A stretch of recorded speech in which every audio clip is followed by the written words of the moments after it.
Pour guérir, ça nécessite de changer fondamentalement quelque chose. Ça nécessite de changer complètement son fonctionnement de vie, ça nécessite de changer complètement la façon de se situer, la façon d'agir, la façon d'être en paix.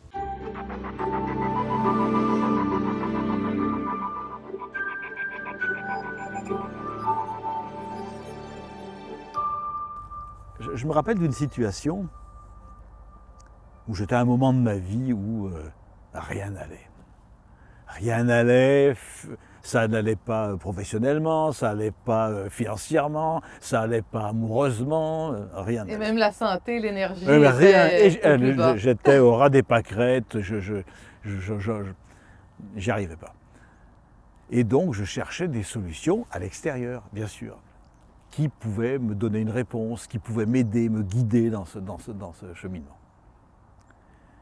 Et rien ne me satisfaisait, parce que je sentais bien que c'était pas dans une solution, c'était pas une réponse, je n'ai pas d'extérieur.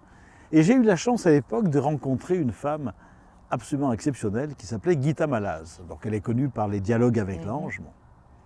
Et cette petite femme, qui avait 80 ans peut-être à l'époque, je pense, qui était grosse comme mon petit doigt, je lui raconte tous mes problèmes, qu'elle écoute avec beaucoup d'attention, et elle me regarde, elle prend son poing, elle me met un coup de poing sur le sternum, mais à me couper le souffle. Je suis sidéré, et elle me dit, qu'est-ce que tu fais de ton énergie? Tu es soleil et tu es fait pour briller, un point c'est tout. Et là, ça a fait basculer ma vie. Et là, j'ai vraiment compris, j'ai vraiment intégré que être vivant, c'est de cesser de mettre la vie à l'extérieur de nous, comme le fait l'animal qui interprète en positif ou négatif l'extérieur. Est-ce que oui ou non, ça va assurer la survie?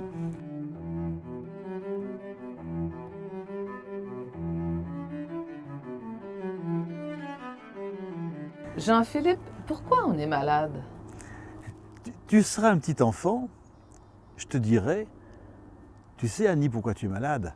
C'est parce que tu crois que l'extérieur est le plus important que toi. C'est-à-dire qu'en fait, nous sommes malades parce que nous croyons qu'il faut être reconnu de l'extérieur, que l'amour, ça vient de l'extérieur, que le bonheur est à l'extérieur de nous, et que c'est quelque chose qu'il faut aller chercher à l'extérieur. Si on prend la première loi de notre univers, ce qu'Einstein décrit, le Big Bang, c'est une relation entre le temps et l'espace. Il parle d'un continuum. Il dit, c'est intéressant, il parle d'un continuum. Il dit, c'est pas une rencontre, c'est un tout. La vie, c'est un tout, c'est un mouvement entre le temps et l'espace, mais le temps et l'espace n'existent pas. Dans la théorie de la relativité, il dit que le temps n'existe pas tout seul, l'espace n'existe pas tout seul. Et en fait, nous interprétons l'univers avec des notions de temps et d'espace. Donc c'est pour ça qu'on va mettre l'extérieur plus important que nous, parce qu'on attend quelque chose d'extérieur. On attend le bonheur, on attend de l'argent, on attend une reconnaissance, on attend de l'amour.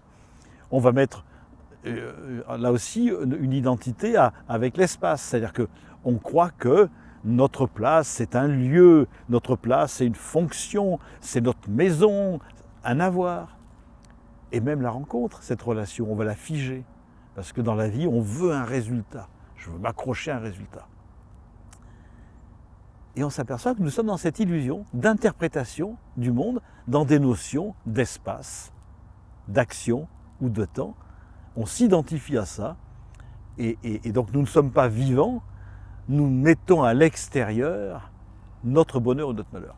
Être vivant, c'est justement, c'est de respecter cette énergie qui est en nous, c'est de cesser de mettre notre identité, c'est-à-dire de croire que l'extérieur est le plus important que nous. L'extérieur n'a aucune réalité. Nous sommes un univers unique que nous avons à réaliser. C'est ça être vivant. Et c'est ça, et on le comprend. Qu'est-ce que fait la physique quantique en ce moment? La physique quantique nous démontre que les notions de temps et d'espace n'existent pas, qu'il n'est qu'un mouvement permanent, qu'il n'a ni commencement ni fin. Et donc chacun de nous, nous sommes un univers unique. Et il y a même une autre grande illusion, c'est de croire que nous sommes une partie de l'univers. Alors c'est bien de dire que nous sommes une partie de l'univers. Ah ben oui, je suis une partie de l'univers. Hubert Reeves disait une poussière d'étoiles. Hein. Ouais. Et on comprend très bien ce que ça veut dire. Et pourtant, à mon sens, la formulation reste encore duelle. Ça veut dire que nous ne sommes pas une partie de l'univers. Nous sommes un univers unique.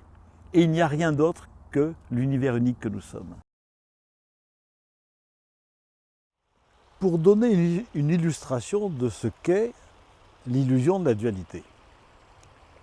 Quand je fonctionne, positif, négatif, moins, plus, le haut, le bas, si je prends l'exemple d'un applaudissement, un applaudissement, je vais dire avec le concept mental que j'ai, c'est 50% de main droite, 50% de main gauche. Si je reste sur ce raisonnement, je vais te dire que je vais te faire entendre la moitié d'un applaudissement. Ah ben non. Une main, c'est pas 50% de l'applaudissement. Alors tu vas dire, ah ben oui, j'ai compris. Un applaudissement, c'est un tiers une main droite, un tiers une main gauche et un tiers une rencontre. Bravo. Alors je vais donc te faire entendre 2 tiers de l'applaudissement. Eh bien non, ça ne marche pas. C'est pas un tiers, un tiers, un tiers. Un applaudissement, c'est 100% de main droite, 100% de main gauche, 100% de rencontre. Un seul des éléments disparaît, c'est la totalité qui disparaît. Et c'est ça ce qui nous amène dans une autre dimension qui n'est pas accessible par le mental, qui n'est pas accessible par le raisonnement, qui n'est pas accessible par la causalité. Un élément est la totalité. Si je veux vraiment rentrer dans la guérison, ça va être quoi? C'est d'abord de reconnaître que si je suis touché, ça ne parle que de moi. Que chaque partie restitue la totalité. Chaque partie est la totalité. Et il n'y a pas un élément qui est une partie de quelque chose. Un élément est en même temps la totalité. Dans l'inconscient collectif, on a beaucoup travaillé sur le transgénérationnel. Hein. Une femme comme Anne-Ancelin Chouchomberger, à Aimé Aïeux, qui a été une des premières à vulgariser, qui a fait un travail magnifique sur le transgénérationnel, sur la mémoire familiale des parents, grands-parents, arrière-grands-parents, très bien. Si on prend notre arbre généalogique, et si on fait un calcul très simple, si je prends mes parents, la génération des parents, ça fait 2 personnes. Mes grands-parents, ça fait 4 personnes. Arrière-grands-parents, 8. Ensuite 16, 32, 64, 128. Et si je remonte comme ça, jusqu'à la 33e génération. La 33e génération, sur une seule ligne, ça fait 8 milliards 500 millions, à quelque chose près, 8 milliards 500 millions de personnes. On va dire que 33 générations, c'est aux alentours de 700 ans, quelque chose comme ça. Hein. Le problème, c'est que 8 milliards 400 millions de personnes, sur une seule génération, il y a 700 ans, sur la planète Terre, il y avait 400 millions d'habitants. Avec mon calcul mathématique, je suis complètement dans l'illusion. Ça veut dire que la façon que j'ai de voir chronologiquement mon arbre généalogique, elle est fausse. Si nous supprimons une seule cause ou un seul ancêtre de notre arbre généalogique, nous disparaissons complètement. Pour moi, bien évidemment, il n'y a aucun hasard, il y a une cohérence absolue, il y a d'un instant présent. Hein, c'est vraiment, il n'y a pas un élément de la vie qui soit à l'extérieur de notre vie. Tout ce qui vient nous toucher, nous avons à l'expérimenter, nous avons à le rendre vivant, et c'est ce qui va constituer ce que j'ai appelé notre talent créatif. Chacun de nous, nous avons une réalisation unique, originale et singulière, et chacun de nous, nous avons un talent créatif que nous sommes seuls à pouvoir révéler.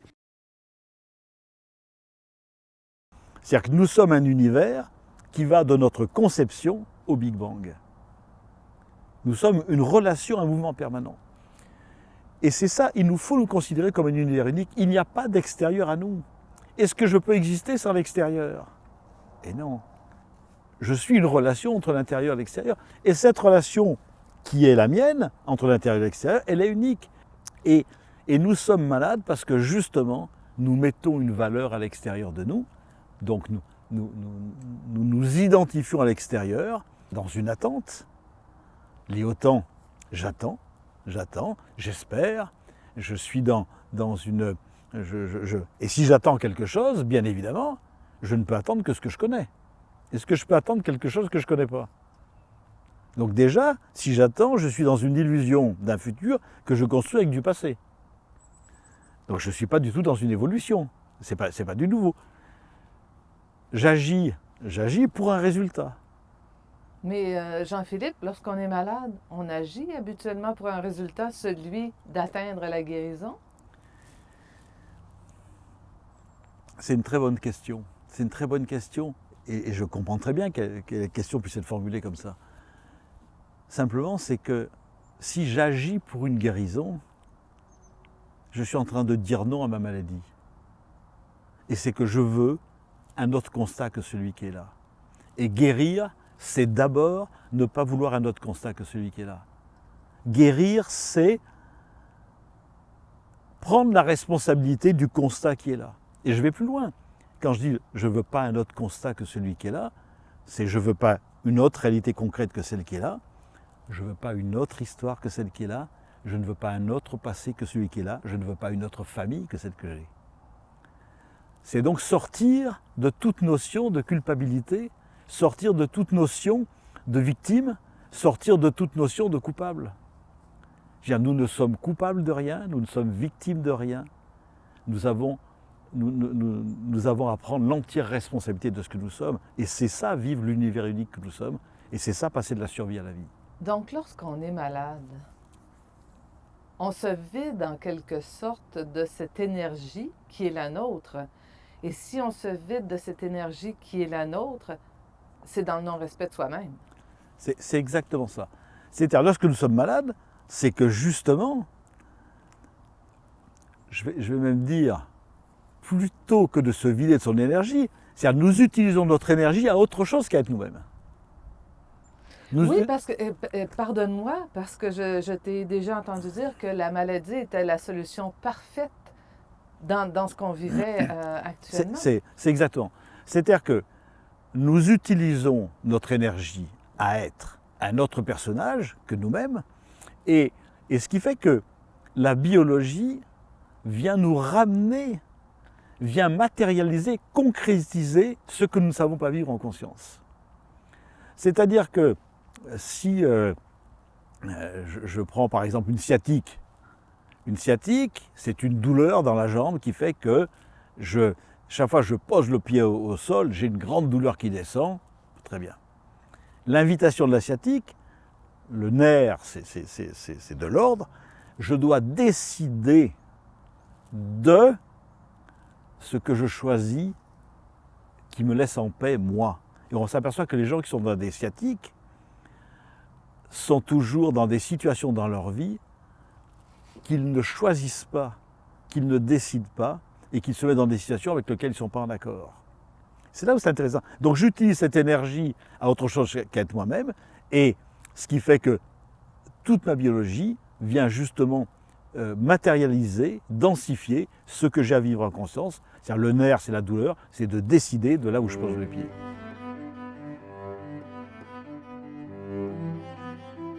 Notre biologie est issue de la mémoire animale. Et la fonction première de l'animal, c'est d'assurer la survie de l'espèce. Ça veut dire que le fonctionnement de notre biologie, qu'il soit de fonctionnement normal ou pathologique, est là pour assurer la survie de l'espèce. Donner un exemple simple. Une pathologie au niveau du sein, une hypertrophie du sein, c'est comme si la fonction nourrissante du sein était augmentée. Donc on peut penser qu'une femme qui présente une pathologie au niveau du sein par hypertrophie de la glande mammaire, c'est qu'elle est en train d'interpréter dans son inconscient que sa descendance, tout ce qui va représenter sa descendance, eh bien, sa descendance ne va pas bien parce qu'elle ne la nourrit pas suffisamment. Donc, comme elle ne sait pas consciemment nourrir suffisamment sa descendance, qu'est-ce qu'elle va faire? Elle va hypertrophier sa glande mammaire, c'est-à-dire c'est l'inconscient biologique cellulaire animal, hein, on est bien dans l'inconscient biologique cellulaire animal, qui va compenser, qui va hypertrophier cette glande mammaire pour aller nourrir davantage la descendance. Toutes nos pathologies, toute notre biologie fonctionne dans ce sens pour aller assurer la survie de l'espèce. C'est donc dire que notre biologie ou la maladie, en quelque sorte, c'est un appel à guérir notre vie, à guérir ce qui est malade dans notre vie. J'aime bien cette formulation, c'est exactement ça. C'est-à-dire que la maladie, c'est une invitation à la guérison. C'est-à-dire que la maladie est porteuse de guérison. La maladie, elle traduit ce que nous ne savons pas vivre en conscience. C'est-à-dire qu'elle exprime ce que nous ne... La richesse, cette énergie profonde en nous, cette richesse que nous ne savons pas faire vivre. Donc c'est ça, la maladie est une voie de guérison, est la voie de la guérison. D'où l'importance d'écouter en permanence tous les signes qui sont là, d'écouter en permanence toutes ces petites pathologies qui apparaissent, parce qu'il n'y a pas de petites et de grandes pathologies, elles sont toutes porteuses de ce que j'appelais un principe, qui est ce principe de notre créativité, de notre richesse intérieure. Et j'ai développé cette notion de talent créatif, c'est-à-dire révéler son talent créatif, c'est ça être vivant. Et la survie, c'est quand justement nous mettons de l'énergie à autre chose qu'à être nous-mêmes. Et la survie, Jean-Philippe, est-ce que c'est de, lorsqu'on est malade, de continuer à être qui l'on était sans vouloir vraiment changer, est-ce que c'est de maintenir le statu quo, de chercher toujours à maintenir le statu quo dans notre vie? Alors, oui, c'est dans ce sens-là. Simplement, c'est de se dire, mais pourquoi on reste dans la survie? Et il faut bien comprendre que c'est la part animale en nous. Nous sommes issus d'une évolution minérale, végétale, animale. Donc notre biologie est issue de la mémoire animale. Et notre inconscient, il est biologique et il est animal. Et en fait, en termes de survie, tout ce que j'ai fait depuis que j'existe, en termes de survie, ça fonctionne. Et je ne suis pas sûr que si j'avais fonctionné autrement, je ne suis pas sûr que je serais vivant. Donc en fait, quand nous survivons, c'est parce que nous restons accrochés à notre mode de fonctionnement. Et c'est pour ça que tout à l'heure, quand on parlait de la guérison, c'est de ne pas vouloir un autre passé que celui qui est là. Pour guérir, c'est d'abord de s'accueillir dans notre mécanisme de survie. C'est de ne pas vouloir avoir fonctionné autrement. Parce que si je commence par dire « Ah, mais j'aurais pas dû faire ça. Ah, mais pourquoi j'ai fait ça? Il aurait fallu que je fasse ça. Je suis passé à côté d'eux. » Je ne m'accueille pas dans ce que je suis. Et je voudrais donc un autre passé que celui qui est là. C'est cette notion qui est fondamentale. Cette notion qui est s'accueillir dans ce que nous sommes dans cet instant. C'est ça, vivre l'instant présent. L'instant présent, c'est de ne pas vouloir un autre passé que celui qui est là. Donc si je ne veux pas un autre passé que celui qui est là, j'expérimente quelque chose et je ne suis pas dans une attente d'une réparation ou quoi que ce soit. C'est le grand amour de soi. C'est de s'accepter vraiment. C'est le grand amour de soi, on pourrait le dire comme ça. J'aime bien, mais on pourrait le dire comme ça. En même temps, c'est l'expérimentation de soi qui constate l'amour. Parce que si je mets le grand amour de soi, je suis encore dans une identité extérieure. C'est d'expérimenter, ça passe même pas par la pensée, c'est d'expérimenter, de ne pas vouloir autre chose que ce que je suis. Et là, on est dans un constat d'amour inconditionnel. Là aussi, c'est une notion d'amour, c'est même pas un objet, l'amour, c'est un constat. L'amour inconditionnel, c'est un constat de l'univers unique que nous sommes. Quelle définition tu donnerais aux guérisons qu'on dit miraculeuses, spontanées? Le jour où Gita Malaz m'a donné ce coup de poing, ça a été une guérison instantanée de quelque chose. Où là, c'est pas passé par la raison, c'est pas passé par la pensée, Et c'est pour ça qu'une guérison spontanée, ça ne passe plus par la pensée. C'est un changement complet de plan. Je cesse d'entretenir la dualité, je passe sur un autre plan. Et là, c'est une évidence. Et là, c'est une évidence que le seul univers que j'ai à faire vivre, c'est ce que je suis. Donc, une guérison spontanée, c'est un acte de foi, mais quand je dis acte de foi, ce n'est pas une croyance à quelque chose. Pour raconter une autre histoire, quand j'avais été aussi dans une situation à peu près similaire, à nouveau, hein, dans tout mon parcours de vie, et à un moment, il y a une phrase qui m'est venue, qui n'est pas venue de personne. Je dis, je pose un acte et je prends le risque de me tromper pour l'éternité. Ça voulait dire, au moins, je vais poser un acte et au moins, là, je pourrais m'appuyer sur quelque chose. Il n'y a pas d'acte faux, il n'y a pas d'acte bon ou pas bon, mais je prends l'entière responsabilité des conséquences. Et c'est pour ça que la guérison spontanée, c'est de choisir, c'est de prendre la responsabilité de choisir et d'assumer les conséquences de son choix. C'est ça la vraie guérison. C'est-à-dire, quelles que soient les conséquences, j'en prends l'entière responsabilité. Quand je dis responsabilité, c'est pas responsabilité dans la dualité, c'est je réponds de. Ça veut dire que si ça m'arrive, si ça me touche, ça ne parle que de moi. C'est aussi choisir l'inconnu alors que l'inconnu fait peur. Exactement. Et pourquoi c'est de l'inconnu? Parce que ce que je suis n'a jamais existé dans l'univers et n'existera jamais. Et tant que je veux choisir le connu, je me mets dans une référence extérieure, dans une valeur extérieure, dans une recherche d'amour extérieur. Et en effet, c'est une expérimentation inconnue.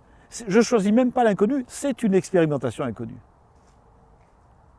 Mais personne ne peut me le valider. Et notre vérité profonde, personne ne peut la valider. Nous sommes un univers unique, sans aucune référence, sans aucun équivalent. C'est ça cette guérison. Jean-Philippe, donc, tant qu'on cherche une cause à l'extérieur, une cause à la maladie, à l'extérieur de nous, on demeure dans le processus de survie. C'est exactement ça. Hein. Comme on l'a dit tout à l'heure, dès que je mets la cause de mon bonheur ou de mon malheur à l'extérieur, je suis dans la survie, puisque je reste dans cette dualité et je reste dans cette illusion du temps et de l'espace. C'est pour ça que la guérison, il n'y a pas de solution à la guérison. La guérison, c'est un constat. Mais ça ne passe pas par une solution. Donc, il ne faut pas chercher à guérir. Non. Il faut choisir de vivre. Oh, c'est beau. Et ça guérit. C'est un constat, la guérison. Choisir c'est pas un objectif. Choisir de vivre, ça guérit. Et je trouve ça, et c'est très important aussi de changer notre notion sur qu'est-ce que c'est que la guérison, et notamment sur qu'est-ce que c'est que la mort. C'est tout de même quelque chose d'assez étonnant. C'est-à-dire que, avec notre interprétation duelle du monde extérieur en positif-négatif, eh bien on se vit comme si il y a la naissance derrière nous et la mort devant. Voilà, donc ça veut dire que notre futur, il est traduit en termes de mort. Et nous avons peur de la mort parce que justement, nous interprétons que nous allons être un cadavre. Donc nous mettons la mort devant nous. Ça, c'est une véritable illusion. On interprète qu'il y a un début et une fin, c'est ça. Et on oublie la relation entre les deux, le processus Exactement. entre les deux. C'est exactement ça. Et donc, en fait, il faut savoir que chacun de nous, les cellules de notre corps se renouvellent au moins 7 fois dans une vie, 7-8 fois dans une vie. C'est-à-dire que pour chacun de nous, nous sommes plus vieux que nos cellules. Et je suis complètement une Annie différente de ce que j'étais. Bien sûr. Mais qu'est-ce qu'il y a de constant? C'est la conscience qui a évolué. C'est la conscience qui est toujours là. Mais pour que cette conscience s'éveille, il faut bien que la matière se transforme. Donc ce n'est pas la mort qui est devant, c'est la mort qui est derrière. Il faut mourir à chaque instant pour naître à autre chose. Et c'est de renverser notre processus Et notre conception de la mort n'est pas devant nous. La mort, c'est un processus de vie. La mort est vitale. Il faut mourir à chaque instant pour naître à autre chose. Et c'est ça, être vivant, c'est de mourir à chaque instant. De ne cesser de garder ce que l'on connaît pour s'ouvrir à autre chose. Ce qui veut dire qu'il nous faut cesser d'interpréter la mort comme un échec. Ça aussi, c'est fondamental. Et il faut cesser d'interpréter la maladie comme un échec. Et il faut cesser d'interpréter la maladie comme un échec. C'est le meilleur guide, c'est le guide le plus bienveillant pour nous inviter à vivre.